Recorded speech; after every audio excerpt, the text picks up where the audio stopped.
नमस्कार, मी हर्षाली. हितगुज या आपल्या खास कार्यक्रमात आपल्या सर्वांचं स्वागत. या कार्यक्रमाच्या माध्यमातून आपण चर्चा करत असतो ती विविध आजार, त्यावरील उपचार या संदर्भात आणि त्यावर तज्ञांचं मार्गदर्शन देखील घेत असतो. आणि आजचा आपला विषय आहे हिस्टेरेक्टोमी, गर्भाशय काढण्याचे आधुनिक तंत्रज्ञान, त्यावरचे समज गैरसमज. आणि यावर मार्गदर्शन करण्यासाठी आपल्या सोबत आपल्या स्टुडिओमध्ये आलेले आहे डॉक्टर मंदार रानडे. डॉक्टर, स्वागत आहे तुमचं. नमस्कार. नमस्कार. डॉक्टर मंदार रानडे हे स्त्रीरोग आणि प्रसूती तज्ञ असून ते गेली 20 वर्ष या क्षेत्रामध्ये कार्यरत आहेत. डॉक्टर मंदार रानडे हे सध्या ऑक्सिकेअर हॉस्पिटल, वाल्हेकरवाडी आणि पुणे व पिंपरी चिंचवड तसेच मुंबई येथे स्त्रीरोग तज्ञ, प्रसूतीशास्त्रज्ञ आणि लेप्रोस्कोपिक सर्जन म्हणून कार्यरत आहेत. डॉक्टर मंदार रानडे यांनी वंध्यत्व, स्त्रियांचे विशेष करून गर्भाशय संदर्भातील आजार, एंडोस्कोपी यांसारख्या विषयांवर अनेक लेख लिहून जनजागृती देखील केलेली आहे. तसेच त्यांनी आंतरराष्ट्रीय व राष्ट्रीय स्तरावर पेपर सादर केलेले आहेत. विशेषतः लास वेगास आणि सिंगापूरमध्ये आपले रिसर्च पेपर कॉन्फरन्समध्ये सादर केलेले आहेत. त्यांनी गरीब रुग्णांसाठी, ज्यांना गायनेक रिलेटेड प्रॉब्लेम्स आहेत अशांसाठी मेडिकल शिबिर आयोजित करून त्यांना माफक दरात मेडिकल सेवा उपलब्ध करून दिलेल्या आहेत. त्यांच्याबद्दल एक विशेष बाब म्हणजे त्यांनी या कोविड महामारीमध्ये 300 पेक्षा अधिक मातांचे आई बनण्याचे स्वप्न पूर्ण केलेलं आहे. आणि त्यामध्ये अनेक स्त्रिया या कोविड पॉझिटिव्ह असून सुद्धा त्यांची प्रसूती यशस्वीरित्या पार पडलेली आहे. डॉक्टर मंदार रानडे यांना राष्ट्रीय व आंतरराष्ट्रीय स्तरावर अनेक पुरस्कार प्राप्त झालेले आहेत. सिंगापूर येथे यंग सायंटिस्ट पुरस्कार, नागपूर येथे best gynaecologist of the year अशा पुरस्कारांनी त्यांना गौरवण्यात आलेलं आहे. 2023 मध्ये राष्ट्रीय शिक्षण मंडळ पुणे तर्फे त्यांना कार्यभूषण पुरस्कार गोव्याचे मुख्यमंत्री डॉक्टर प्रमोद सावंत यांच्या हस्ते प्रदान करण्यात आलेला आहे. चला तर विषयाला सुरुवात करूयात. पण त्याआधी तुमचे काही प्रश्न असतील तर तुम्हाला स्क्रीनवर जे कॉन्टॅक्ट नंबर दिसत आहेत त्यावर तुम्ही कॉन्टॅक्ट करू शकता. त्यातील काही सिलेक्टेड प्रश्न आम्ही नक्की घेऊ. तर सर, हिस्टेरेक्टोमी म्हणजे काय, याचा आपला विषयच तो आहे एकंदरीत. पण बऱ्याच जणांना याविषयी माहीत नसेल, तर सुरुवात आपण यापासून करूया. सर्वप्रथम मी झी24 असे अभिनंदन करतो की त्यांनी हा चांगला विषय निवडला. हिस्टेरेक्टोमी म्हणजे गर्भाशय काढण्याची शस्त्रक्रिया. आता हिस्ट्रॉस हा शब्द मुळात ग्रीक आहे, त्याला युट्रस असं म्हणतात, आणि ओटोमी म्हणजे काढणे. हिस्टेरेक्टोमी म्हणजे गर्भाशय काढणे याची शस्त्रक्रिया. आता हे का करावं लागतं? गर्भाशय आपण आता या स्लाईडमध्ये बघतात त्याप्रमाणे गर्भनिर्मिती ज्या ठिकाणी होते किंवा ज्या ठिकाणी प्रेग्नन्सी राहते आणि डिलिव्हरी ज्यामधून होते तो अवयव आहे. केवळ गर्भाशय नाही तर गर्भाशय, गर्भाशयाचं तोंड म्हणजे सर्विक्स, आपल्याला त्यामध्ये योनिमार्गही दिसतोय, बाजूला 2 नळ्या फॅलोपाईन ट्यूब्स ज्याच्यामधून ॲक्च्युली स्त्रीबीज येतं तो अवयव, आणि स्त्रीबीज तयार करणारा अवयव म्हणजे ओव्हरी हे त्याच्यामध्ये दिसतंय. हा सर्व आपल्या रिप्रोडक्टिव्ह ऑर्गन सिस्टीमचा भाग आहे. त्याच्यामधला आपण युट्रस एवढा ऑर्गन काढतो कारण त्याच्यामध्ये काही आजार होतात आणि त्याच्यामुळे आपल्याला तो हिस्टेरेक्टोमी म्हणजे हा गर्भाशय काढण्याची शस्त्रक्रिया करायला लागते. ओके. आता हे जे ऑपरेशन आहे ते नेमकं का करतात, कधी वेळ येते ही करण्याची, याबद्दल सांगा. गर्भाशय काढण्याची वेळ ही अगदी आपण शेवटचा पर्याय म्हणून वापरतो. म्हणजे गायनेक प्रॉब्लेम जर झाला तर लगेचच आपण काही हा सल्ला देत नाही. आता आपल्या स्लाईडमध्ये दिसतंय ते, आणि अजून बरीच अशी कारणं आहेत की ज्याच्यासाठी आपल्याला हे ऑपरेशन करावं लागतं. पण थोडक्यात आपण जे महत्त्वाची कारणं आहेत ती प्रामुख्याने बघूयात. त्याच्यामध्ये मासिक पाळीमध्ये स्त्रियांना जास्त रक्तस्राव होणे, जास्त दिवस रक्तस्राव होणे, किंवा एका दिवसामधून मध्ये जास्त रक्तस्राव होणे, किंवा या संदर्भात इरेग्युलर अशा प्रकारचे रक्तस्राव होणे, हा जो प्रकार असेल त्यावेळेला आपण पहिल्यांदा काही औषधांद्वारे त्याच्यामध्ये आपण प्रयत्न करतो. औषधांपेक्षाही काही IUCD म्हणजे मेरिनासारखी काही इंट्रायुट्राईन डिव्हाइसेस ते ट्राय करतो.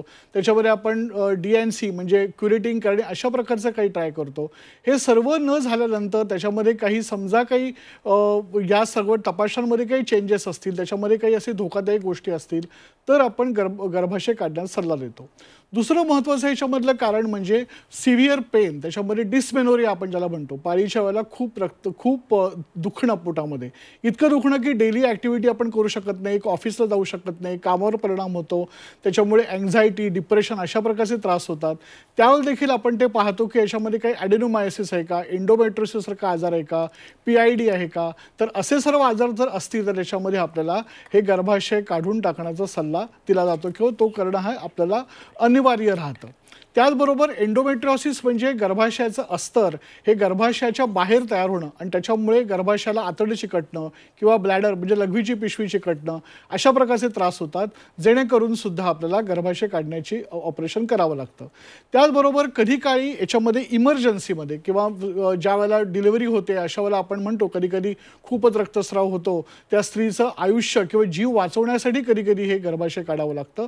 तसेच यामध्ये प्रोलॅप्स ज्याला आपण म्हणतो म्हणजे 40-45 वयानंतर ज्यांच्या खूप नॉर्मल डिलिव्हरी झाल्यात किंवा जे शेतामध्ये खुरपणीचं काम करतात किंवा काही वजन उचलण्याचा त्यांच्यामध्ये प्रसंग आलेला आहे किंवा त्यांचे गर्भाशयाचे स्नायू जे आहेत ते जर वीक असतील तर याच्यामध्ये गर्भाशयाचं अंग बाहेर येणं अशा प्रकारचा त्रास होतो. आपल्या स्लाईडवर दिसते त्याप्रमाणे आपल्याला लघवीची पिशवी बाहेर येणं, संडाशी पिशवीचा त्रास होणं किंवा गर्भाशयाची पिशवी बाहेर येणं असा जेव्हा त्रास होतो त्यावेळेला देखील आपल्याला हे रिकन्स्ट्रक्टिव्ह प्रोसिजर म्हणजे ते आपल्याला व्यवस्थित प्रकारे त्यांच्या जागेवर बसवण्याचे ऑपरेशन किंवा त्याचे काही मेजर्स करून देखील परिणाम नाही झाला तर शेवटी आपल्याला हे गर्भाशय काढण्याचं ऑपरेशन त्याच्यामध्ये करावं लागतं.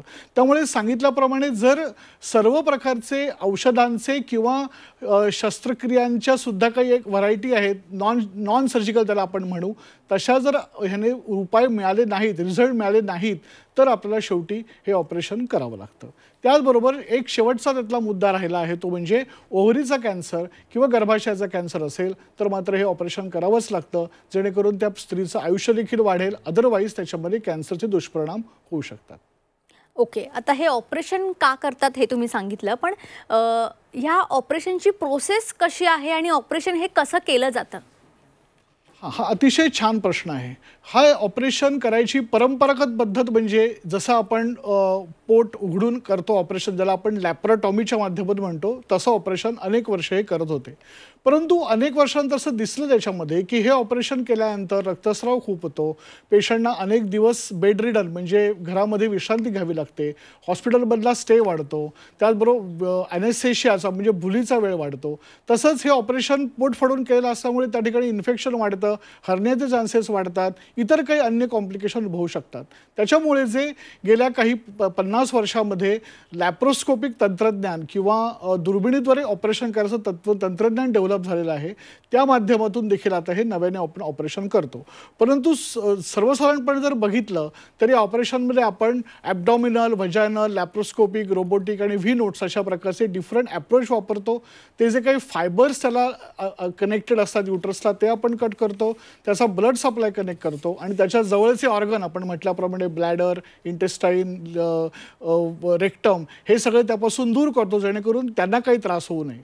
आणि सर्व महत्त्वाचं म्हणजे याच्यामध्ये ओव्हरी ठेवणं किंवा ओव्हरी न ठेवणं या माध्यमातून देखील त्याचं क्लासिफिकेशन आपण करतो. म्हणजे टोटल हिस्टेक्टॉमी, सब टोटल, त्यामध्ये आपण सर्विक्स ठेवतो आणि पॅन हिस्टेक्टॉमीमध्ये आपण ओव्हरी पण काढतो आणि रॅडिकल हिस्टेक्टॉमी जे आपण कॅन्सरसाठी करतो त्याच्यामध्ये लिम्फ नोड किंवा इतरही थोडा मोठा भाग काढतो की ज्याच्यामध्ये कॅन्सर आहे किंवा कॅन्सर होऊ शकतो.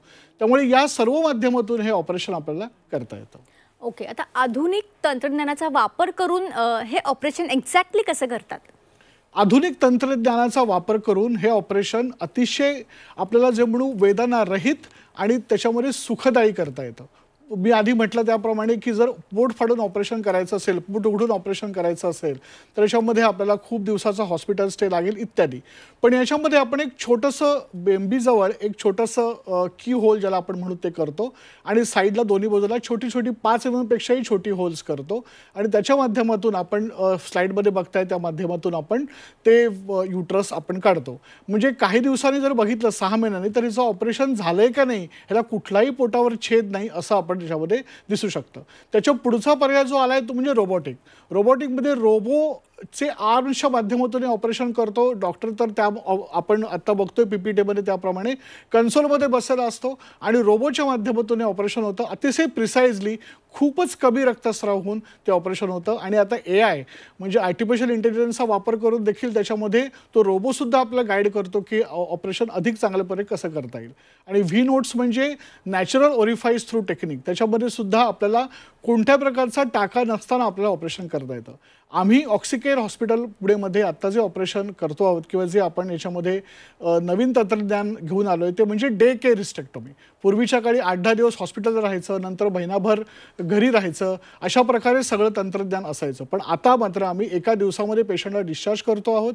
पेशंट 3ऱ्या दिवशी वगैरे सगळे आपले रुटीन ॲक्टिव्हिटी करू शकतात आणि 8व्या दिवशी आपल्या कामावर देखील जाऊ शकतात. ओके, आता या ऑपरेशनचे फायदे काय काय आहेत? या ऑपरेशनचे फायदे मी सांगितल्याप्रमाणे इथे हॉस्पिटलमध्ये कमी स्टे लागतो. कारण एक रिसर्च झाला होता की पेशंटना हॉस्पिटल स्टे नंतर काय आठवतं, तर सर्वात जास्त त्यांना डॉक्टरांची ट्रीटमेंट आठवत नाही, तर फक्त पेन आठवतं. त्यामुळे जर असं बघितलं तर या ऑपरेशननंतर अतिशय कमीत कमी पेन होतं, भूल कमी लागते, रक्तस्राव कमी होतो, हॉस्पिटलमधला स्टे कमी राहतो, स्टिचेसच नसतात. म्हणजे अगदी असं जर एखादा बारीकसा स्टिच तो काही दिवसांनी दिसतसुद्धा नाही. त्यामुळे कॉस्मेटिकच्या माध्यमातून देखील याचा अतिशय चांगला परिणाम होतो. त्याचबरोबर आपल्याला लवकर कामावर सुरू करता येतं. जे जॉब वर्कर्स आहेत किंवा ज्यांचा काही उद्योग व्यवसाय त्यांना देखील अतिशय लवकर त्यांच्या कामावर रुजू होता येतं. ऑपरेशनचा कोणताही फील होत नाही, एवढं मोठं ऑपरेशन झाल्याचा कोणताही त्याच्यामध्ये दुष्परिणाम होत नाही आणि चांगल्या प्रकारे हे पेशंट आपल्या रुटीन कामाला लागू शकतात. ओके, आता याचे तुम्ही फायदे सांगितले, बट ऑफ कोर्स याचे काही साईड इफेक्ट्स पण आहेत का? आता कोणतंही ऑपरेशन म्हटलं, तुम्ही एक चांगला प्रश्न विचारला. हा कोणतंही ऑपरेशन म्हटल्यानंतर इफेक्ट जसा आहे तसा काही साईड इफेक्ट असतो. परंतु तो मी असं म्हणेन की जर गरज नसताना एखादं ऑपरेशन केलं तर त्याचा साईड इफेक्ट नक्की होईल. समजा मी आधी सांगितल्याप्रमाणे जी काही कारणं आहेत, मासिक पाळीचे विकार आहेत किंवा अंग बाहेर येण्याचे विकार आहेत, ॲडेनोमायसिस आहे, एंडोमेट्रोसिस आहे, अशा प्रकारचे कुठले जर आजार असतील आणि त्यासाठी तुम्ही ऑपरेशन केलं तर तुम्हाला ऑपरेशन केल्यामुळे तुमचा जो मूळ त्रास आहे तो कमी होईल आणि तुमचं ऑपरेशन सुखद होईल. परंतु गरज नसताना केवळ मला वाटतंय म्हणून किंवा डॉक्टरांनी सांगितलं म्हणून किंवा कोणत्याही प्रेशरखाली जर ऑपरेशन आपण केलं तर नक्कीच त्याच्यामध्ये ते दुष्परिणाम जाणवू शकतात. मुख्य म्हणजे पेन जाणवू शकेल किंवा त्याच्यामध्ये काही कॉम्प्लिकेशन होतात की कधी हे ऑपरेशन करताना त्या डॉक्टरांची जर तेवढी ट्रेनिंग झालेली नसेल तर देखील त्याच्यामध्ये कॉम्प्लिकेशन उद्भवू शकतात किंवा ॲनेस्थेशियाचे कॉम्प्लिकेशन म्हणजे भुलीमुळे होणारे दुष्परिणाम जे असतात ते देखील उद्भवू शकतात. पण जे काही ही आधुनिक तंत्रज्ञान आहे, जसं रोबो आहे किंवा लॅप्रोस्कोपी आहे, त्यांचे कॉम्प्लिकेशन मुळात कमी आहेत. ह्युमन एरर्स याच त्यातल्या कॉम्प्लिकेशन राहू शकतील. मुख्यतः सांगितल्याप्रमाणे जर पहिल्यांदा त्याची योग्य प्रकारे टेस्ट केल्या, त्याच्यामध्ये पेशंटची योग्य प्रकारे तुम्ही फिटनेस टेस्ट केल्या आणि योग्य इंडिकेशनसाठी म्हणजे खरंच त्याला आवश्यक आहे म्हणून तुम्ही ऑपरेशन केलं, त्याच्यामध्ये नक्कीच कमीत कमी साईड इफेक्ट आणि दुष्परिणाम त्याच्यामध्ये होऊ शकतात. ओके, आता जेव्हा ही ऑपरेशन करायची वेळ येते तेव्हा एक्झॅक्टली काय काळजी घ्यावी? इन शॉर्ट म्हणजे कोणत्या तपासण्या कराव्यात आणि एकंदरीत याची प्रोसेस कशी असते? मुख्य म्हणजे पेशंटने जेव्हा हे ऑपरेशन करायचं ठरवलेलं आहे किंवा डॉक्टरांनी त्यांना सल्ला दिलेला आहे त्यावेळेला सर्वप्रथम मला वाटतं हे ऑपरेशन कसं करणार आहेत, त्याचे काय फायदे आहेत, काय त्याच्यामध्ये इफेक्ट होणार आहेत हे सगळे पेशंटनी समजून घ्यायला पाहिजेत, पेशंटच्या नातेवाईकांनी समजून घ्यायला पाहिजेत. व्यवस्थित वेळ त्यांना डॉक्टरांनी आपलं दिलं पाहिजे. जसं आम्ही ऑक्सिकेअर सुपर स्पेशालिटी हॉस्पिटलमध्ये आम्ही पेशंटना सर्व प्रकारे त्यांच्या नातेवाईकांना समजून सांगतो. त्याचबरोबर फिटनेस घेणं अत्यंत आवश्यक आहे. बऱ्याच वेळेला असं होतं की पेशंटला हृदयाचा काही आजार असतो, तो पाहिलाच जात नाही. काही ठिकाणी आपण असं बघतो आणि मग ऑपरेशन हिस्टेक्टॉमी चालू आहे आणि हृदयाच्या त्रासामुळे पेशंटवर काहीतरी दुष्परिणाम त्याचा होऊ शकतो किंवा त्याचं काही लाईफ थ्रेटनिंग काही गोष्ट होऊ शकतात. तर असं टाळण्यासाठी आपल्याला जे रुटीन सर्व ब्लड इन्व्हेस्टिगेशन्स आहेत, चेस्ट एक्सरे आहे, 2D एको समजा लागणार असेल तर तो आपल्याला करायला पाहिजे, सोनोग्राफी करायला पाहिजे आणि ॲनेस्थेशियासाठी आणि सर्जरीसाठी फिजिशियनचा फिटनेस घ्यायला पाहिजे. त्याच्यामध्ये जर फिटनेसमध्ये जर आढळलं याच्यामध्ये की कुठला रक्ताचा विकार आहे किंवा काही चेस्टमध्ये काही प्रॉब्लेम आहे किंवा 2D एकोमध्ये हृदयामध्ये काही झडपेमध्ये काही प्रॉब्लेम आहे, तर हे सर्वांचं निराकरण करून त्याचा योग्य फिटनेस करूनच ह्या सगळ्या गोष्टी करणं आवश्यक आहे. त्याचबरोबर या संदर्भातल्या सर्व काही धोके, काळजी हे सर्व आधीपासून पूर्ण समजून घेतलं पाहिजे आणि मग त्यानुसार ॲडमिट व्हायला पाहिजे. कधीकधी आपल्याला ब्लड प्रेशर असतं किंवा डायबिटीस असतो, पूर्वीचे काही कुठल्या औषधांची ॲलर्जी असते, कुठली सर्जरी झालेली असते, त्यामध्ये काही कॉम्प्लिकेशन झालं असतं, कुठला आजार असतो, करोना किंवा टायफॉईड, मलेरिया, डेंग्यू, हे पेशंट कधीकधी डॉक्टरांपासून लपवतात. तर तसं न करता ते सर्व उघडपणे सांगणं आवश्यक आहे, जेणेकरून डॉक्टर त्याची काळजी घेतील आणि मग त्याच्यानुसार तुमच्या सर्जरीच्या वेळेला त्याच्यामध्ये होणारे दुष्परिणाम हे कमीत कमी होतील किंवा होणार नाहीत.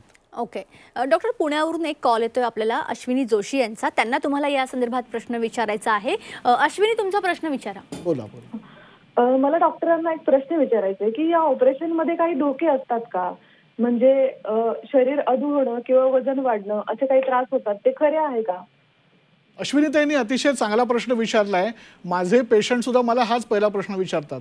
ते म्हणतात की मला माझ्या नातेवाईकांनी सांगितलं, माझ्या मैत्रिणींनी सांगितलं की ऑपरेशन करणं म्हणजे शरीरातला एक अवयव आहे, तो काढल्यानंतर आपण अधू होतो किंवा त्याच्यानंतर माझं वजन वाढतं. तर आपण या सर्व प्रश्नांचं एक एक प्रकारे आपण त्याचं उत्तर घेऊया. सर्वप्रथम म्हणजे की हा अवयव जो आहे तो त्याच्यामध्ये गर्भवाढीस लागतो किंवा प्रेग्नन्सी राहते आणि त्याच्यानुसार त्याच्या बरोबरचे बाजूचे जे अवयव असतात त्याच्यामध्ये आपण त्याला ओव्हरी, मी आधी सांगितल्याप्रमाणे, ते शरीरासाठी अत्यंत आवश्यक असतात. याचं कारण म्हणजे केवळ स्त्रीबीज न तयार करता शरीरातले हॉर्मोन्स जे इस्ट्रोजिन, प्रोजेस्ट्रॉन स्त्रियांचं स्त्रीत्व टिकवण्यासाठी आवश्यक असतात, ज्यांचे स्किन चांगली राहणे, केस चांगले राहणे, त्याचबरोबर हाडांची ठिसूळता, हृदय, डायबिटीस न होणे किंवा स्त्रियांचा टिपिकल आवाज, त्याच्यामध्ये होणारी स्थूलता, हे सर्व कंट्रोल करणारे जे हार्मोन्स असतात ते त्या ओव्हरीमधनं बाहेर येत असतात. ओव्हरी ते हार्मोन सिक्रेट करतं. तर आपण गर्भाशय काढत असताना या ओव्हरीला कुठेही धक्का लावत नाही, कुठेही हात लावत नाही. मुळात हे पेशंटनी समजून घेतलं पाहिजे.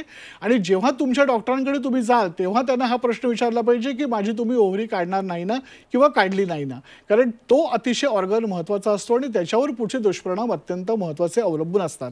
त्यामुळे आपण त्याच्यामध्ये ओव्हरीही काढत नाही.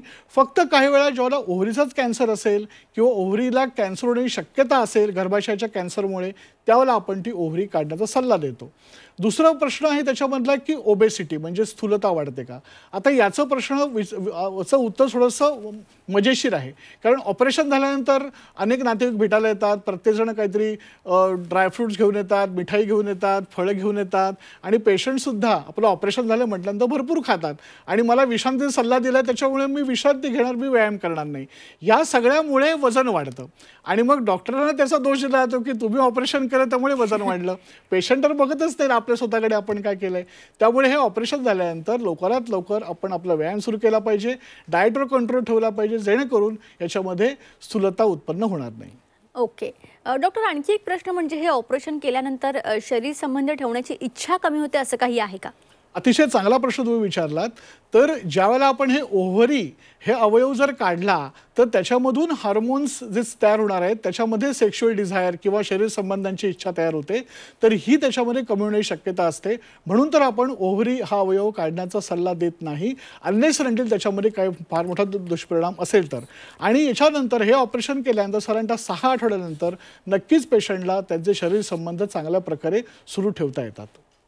ओके, तर आता जसं की तुम्ही याबद्दल सांगता, आपल्याला अजून पण काही कॉल येत आहेत, तर ते कॉल घेण्याआधी मला आणखी एक प्रश्न तुम्हाला विचारावासा वाटतोय की सर्वसामान्यांना पडणारा हा प्रश्न आहे, ऑपरेशन हे जास्त खर्चिक असते का आणि त्यासाठी ऑक्सिकेअर हॉस्पिटलमध्ये काय योजना उपलब्ध आहे? खूपच चांगला प्रश्न तुम्ही विचारलाय की हे ऑपरेशन करण्याची अत्यंत गरज आहे, आवश्यकता आहे आणि मग खर्चाचा त्याच्यामध्ये मुद्दा काय आहे. तर याच्यामध्ये असं आहे की जवळजवळ सर्व मेडिक्लेम कंपन्या आपल्या ऑक्सिकेअर हॉस्पिटलमध्ये उपलब्ध आहेत आणि त्यांचा मेडिक्लेम आपल्याकडे होऊ शकतो. ज्या पेशंटसाठी मेडिक्लेम नाही आहे ज्यांच्याकडे किंवा ज्यांच्याकडे कुठला इन्शुरन्स नाही, त्यांच्यासाठी महात्मा फुले जीवनदायी योजना आहे महाराष्ट्र शासनाची, प्रधानमंत्री आरोग्य योजना आहे, त्याचा वापर आपण करू शकतो. त्याचबरोबर पुण्यासारख्या काही शहरामध्ये शहरी गरीब योजना आहे. तसेच आपला जो ऑक्सिकेअर हॉस्पिटलचा ट्रस्ट आहे त्या माध्यमातून देखील आपण गरीब रुग्णांसाठी याच्यामध्ये काही सवलती किंवा नक्कीच काही फायदा उपलब्ध करून देऊ शकतो. याच्यामध्ये आत्ताच आपण या काही दिवसांसाठी काही अटीं शर्ती सकट म्हणजे त्याच्यामध्ये काही मेडिसिन वगैरे किंवा इतर गोष्टी सकट एक 30,000 रुपयामध्ये सुद्धा या ऑपरेशनची आपण स्कीम लॉन्च केलेली आहे. आपल्या फोन नंबर जे आपण दिलेत त्याच्या माध्यमातून आपण संपर्क करून याची माहिती घेऊ शकता. तसेच आपल्या ट्रस्टच्या माध्यमातून आपण मुलगीची डिलिव्हरी जर झाली तर त्यामध्ये सिझर आणि डिलिव्हरी हे दोघी आपण फ्री करतो आहोत. गेल्या अनेक वर्षापासून हा चांगला उपक्रम राबवतो आहोत. त्याच्याच बरोबरीने ह्या गायनॅक ऑपरेशनसाठी देखील आपण सवलत देत आहोत. ओके, आता मुंबईवरून एक आपल्याला कॉल येतोय सायली पाटील यांचा, त्यांना या संदर्भात तुम्हाला प्रश्न विचारायचा आहे. सायली, तुमचा प्रश्न विचारा. नमस्कार डॉक्टर, सायली पाटील बोलते मुंबईहून. माझा प्रश्न असा होता की ऑपरेशन न केल्याने किंवा पुढे ढकलल्यास काही धोके होऊ शकतात का? अतिशय चांगला प्रश्न आहे की हे ऑपरेशन जेव्हा अतिशय गरजेचं असतं त्यावेळेला बऱ्याच वेळेला पेशंट ते अंगावर काढतात. आर्थिक प्रश्न असतात कधी कधी, किंवा मुलांच्या परीक्षा असतात, किंवा घरची लग्न असतात, अशी काही कारणं काढत. आणि स्त्रिया ह्या स्वतःकडे फार कमी लक्ष देतात आणि घरच्या कुटुंबातल्या लोकांचं पण त्यांच्याकडे तसं फार कमी लक्ष असतं, जेणेकरून त्या घरामध्ये काम करत नाहीत तोपर्यंत त्यांच्याकडे कोणी लक्ष देत नाही. आणि अशा कारणानेही ऑपरेशन न करता त्यांच्या समस्या अंगावर काढल्या जातात. अनेक वेळा लाजे काजे खातर, म्हणजे मी अंग बाहेर येण्याच्या ज्या तक्रारी आहेत त्या तर लाजे खातर स्त्रिया दाखवायला तयार होत नाहीत. आणि मग त्याच्यानंतर त्याच्यामध्ये काही गंभीर दुष्परिणाम होऊ शकतात, जेणेकरून रक्तस्राव खूप झाल्यामुळे ॲनिमिया म्हणजे रक्ताल्पता तयार होऊ शकते. त्याचा दुष्परिणाम म्हणून आणखीन काही दुष्परिणाम होतात, जेणेकरून अँझायटी असेल, डिप्रेशन असेल, शरीरामध्ये कमकुवतपणा असेल. तसेच हे आजार लॉंग टर्म राहिल्यामुळे त्याच्यामध्ये इरोजन असतील किंवा डेक्युबिटस अल्सरच्या माध्यमातून त्याच्यामध्ये कॅन्सरमध्ये रूपांतर त्याचं होऊ शकतं. ॲडेनोमायसिस किंवा एंडोमेट्रोसिस देखील जर आपण त्याच्यावर योग्य ट्रीटमेंट लवकर घेतली नाही त्याचं रूपांतर कॅन्सरवर होऊ शकतं. म्हणजे यातून असा मेसेज नाही की प्रत्येक गॅनेक डिसऑर्डरचं रूपांतर कॅन्सरमध्ये होईल. त्याच्यामुळे तुम्ही घाबरून जाण्याची गरज नाही आहे. परंतु जर तुम्हाला सल्ला दिलेला आहे हे ऑपरेशन करायचं असेल तर, आणि ते आवश्यक असेल तर त्याच्यामध्ये अंगावर काढून त्याचे दुष्परिणाम होण्यापेक्षा आपण ते वेळेवर करणं अत्यंत आवश्यक आहे. अगदी. तुम्ही या ठिकाणी आला, खूप चांगलं मार्गदर्शन केलं, त्यासाठी तुमचे मनापासून धन्यवाद. धन्यवाद. तर प्रेक्षकांनो, आजचा आपला विषय होता हिस्टेरोटॉमी गर्भाशय. तर प्रेक्षकांनो, आजचा आपला विषय होता हिस्टेरोटॉमी गर्भाशय काढण्याचे आधुनिक तंत्रज्ञान, त्याचे समज, गैरसमज आणि एक्झॅक्टली हे ऑपरेशन करण्याच्या आधी आपण कोणती काळजी, कोणत्या टेस्ट घेणं गरजेचं आहे याविषयी डॉक्टर मंदार रानडे यांनी अतिशय उत्कृष्ट असं मार्गदर्शन केलेलं आहे. तुम्हाला सुद्धा या संदर्भात काही समस्या असतील, काही प्रश्न असतील तुमचे, तर तुम्हाला स्क्रीनवर जे नंबर दिसत आहेत त्यावर तुम्ही डॉक्टरांशी संपर्क साधू शकता. कार्यक्रमात आता वेळ झाली आहे इथेच थांबण्याची. ताज्या बातम्यांकरिता पाहत रहा झी 24 तास.